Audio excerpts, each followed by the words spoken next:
I just interviewed Natari. Natari, that's my girl. We talked about all the various nude scenes that she had throughout the show on Power. Yeah, those scenes are closed. Those scenes are closed. When I've done my little like nude scenes, there's nobody in the room but the director, the cameraman, and a couple of assistants. That's it. Those rooms are closed. Those are not for public viewing. They're a little bit startling to watch, but remember, we're on cable. And that, if you're going to talk about maybe if there is one difference between Power and Empire, it's that. It's that where Empire is on, we can go places that Empire might be a little bit limited on being able to go. We can show things like that. You can say things, the things that are said, the language is different because of the fact that we're on cable. It's pretty raw. It's pretty raw, where when you're on a network station, you have to kind of you have to be careful with that. You can suggest it, but you can't do it, if that makes any sense. Yeah, I mean, you guys go buck wild with it. It is, woo! I see it when I watched it. When I watched some of the episodes, I've been like, whoa, we went there? But it's fun. And for me, it's exciting. I went from ABC, which is a very corporate type of environment, doing a television show for them. And I walked into 4 days later into the first table read for Power. And I was like, whoa, we ain't at ABC anymore. So it was good. It was good. It's refreshing. It's refreshing for me. One thing that Empire does tackle that you guys really don't touch on is homosexuality. And a big thing on the show that people talk about is how they actually have men kissing and so forth. Right. When you look back, at how long your career is and how homosexuality was portrayed back then and how it is now, on screen, what are your thoughts about that? It's different. It's different. It certainly is different. It is, I will tell you this, that some of the most influential men in my life happen to have been gay men. My teacher, my guide for 35 years was a man who I didn't even realize was gay till about 2 years after I met him, because I was so interested in the information and the wealth of information that he was giving me.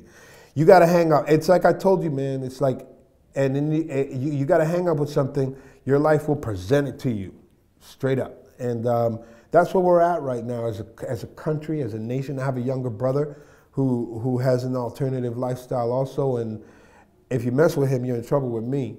So it's like, I don't really have an issue with it. I think it's part of our world. It's part of who we are as a nation now. And I think it's important. I think it's important to just get comfortable with it, because if you're not comfortable with it, you're gonna have a problem.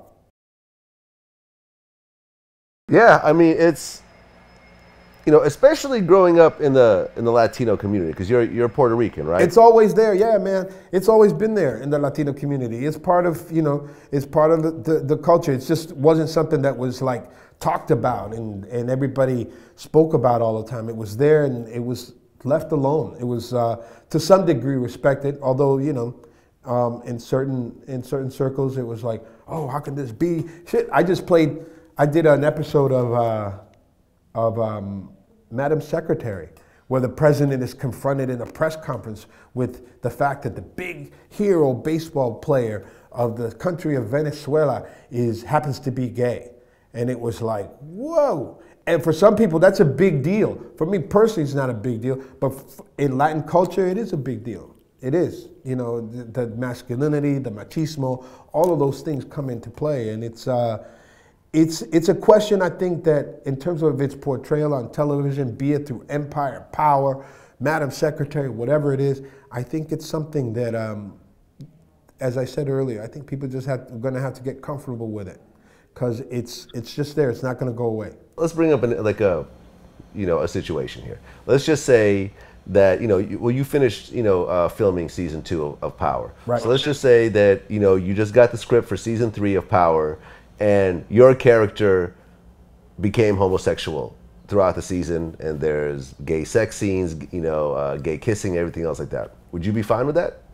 However it plays out, I don't think that's the way it's going to go, but I think there's been mention of that with other characters within the show, And I think that's the way it's going to go. If that's the way it's going to go, we're working. This is, it's part of the thing is to embody and bring dignity to it. Part of the thing that I've done with the character of Ruiz on Power is to bring it some measure of dignity and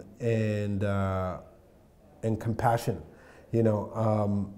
so that people don't just see a drug dealer, but they see a human being. The whole thing with my daughter and all those, that's something that I've talked to Courtney about. If it was to go in that direction, that's the direction it's going to go. And we'll see how it goes. But I think that there's been some discussion of that with different characters within Power, and I think we'll see some of that at some point.